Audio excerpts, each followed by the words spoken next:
Hi, my name is John Rhodes. I'm a junior at Columbiana High School, and I belong to an organization called Sojourn to the Past. Sojourn to the Past is basically a group of students, high school students from around the Mahoning Valley who took a trip down to the Deep South to tour different landmarks from the Civil Rights Movement and meet different people who participated in the Civil Rights Movement. We went to a museum called the Legacy Museum. We went to a lot of museums, but I'd have to say that was my favorite one just because it presented such a comprehensive window into Black history, especially a window into the lives of slaves and different people who participated in the Civil Rights Movement. It's so much different from school in that you're actually there, you're meeting people, and you can feel the impact and emotions of them as they were participating in the movement. Then we drove across Montgomery to a memorial for the Black people who were lynched across the history of the South. It was an incredibly powerful moment for me just because the way the memorial was designed. It had different tablets with names from each county of each state, and they were hanging from like the ceiling, and it was just incredibly powerful in that behind each name was a different story. We visited Bethel Baptist Church, which was one of the center points of the movement in Birmingham. Prior to the journey, I just didn't have a clue that Christianity was the central backbone behind a lot of the different protests and different actions that were made. Bethel Baptist Church was actually bombed 3 times over the course of the movement. The Birmingham campaign, which took place in 1963, was very important to the civil rights movement as a whole, in that it was certainly one of the most segregated cities in the South. The Reverend Dr. Martin Luther King Jr. and the Southern Christian Leadership Conference, and they figured if they could turn Birmingham, they could turn the entire South. But they had a lot of difficulty because many of their protesters would be arrested, and adults didn't want to be arrested because they had so much responsibility. They had children to take care of, they had jobs that they might lose if they get arrested.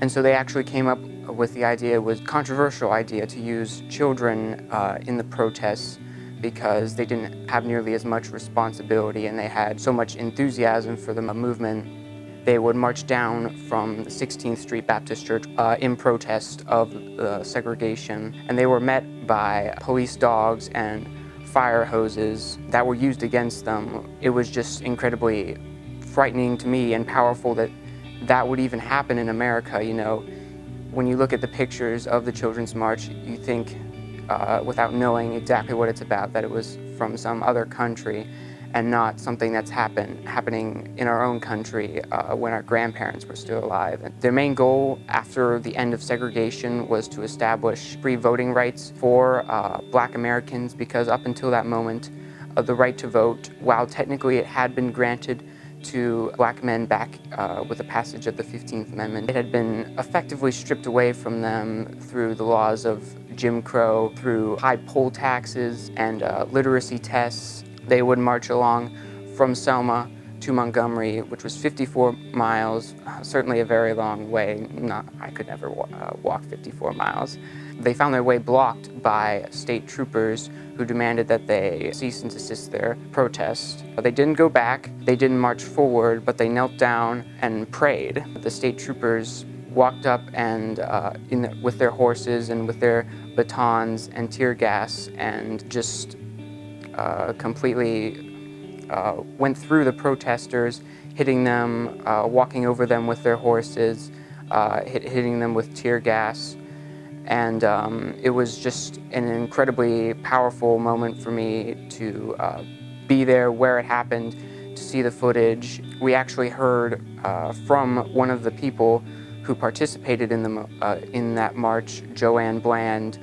That was probably the most powerful moment, just walking across the Edmund Pettus Bridge in double file with fellow students. And we visited the Damer family, Vernon Damer was a more wealthy African-American farmer in the Hattiesburg area who would pay his neighbors poll taxes, drive them to the polls in order to help them vote. In January of 1966, the Ku Klux Klan firebombed their house. In the ensuing chaos and fire, Vernon Damer was killed from his burns. So we got to hear the testimony of, I believe she was 96 years old, his wife, Ellie Damer, as well as their several children.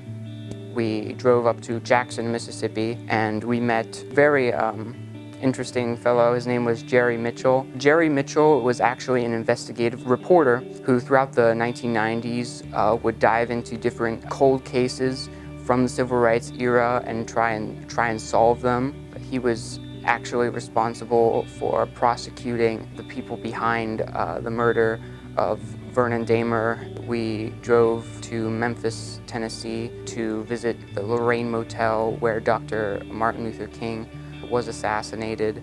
We drove from Memphis to Little Rock, Arkansas to visit Central High School. In 1954, the Supreme Court ruled that school segregation was illegal and that schools across the South would have to desegregate. Most major schools, public and private, dragged their feet. And so one of the major tests of the Brown decision would come when 9 students were set to desegregate Central High School, which was the main public high school for the capital city of Little Rock.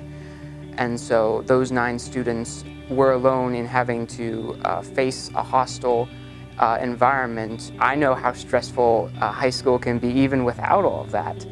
And so I can't even begin to imagine their daily lives in having to face a high school with several hundred people in it that didn't want you to be there, that were actively trying to make you stressed and uncomfortable. It's easy to see the civil rights movement as like in the past, you know, what needed to be done was done, but I think in terms of just being active in creating a welcoming Christian community, we can take the principles of the nonviolence movement and implement them into our lives. I can't express how impactful it was. It truly changes your perspective on the civil rights movement.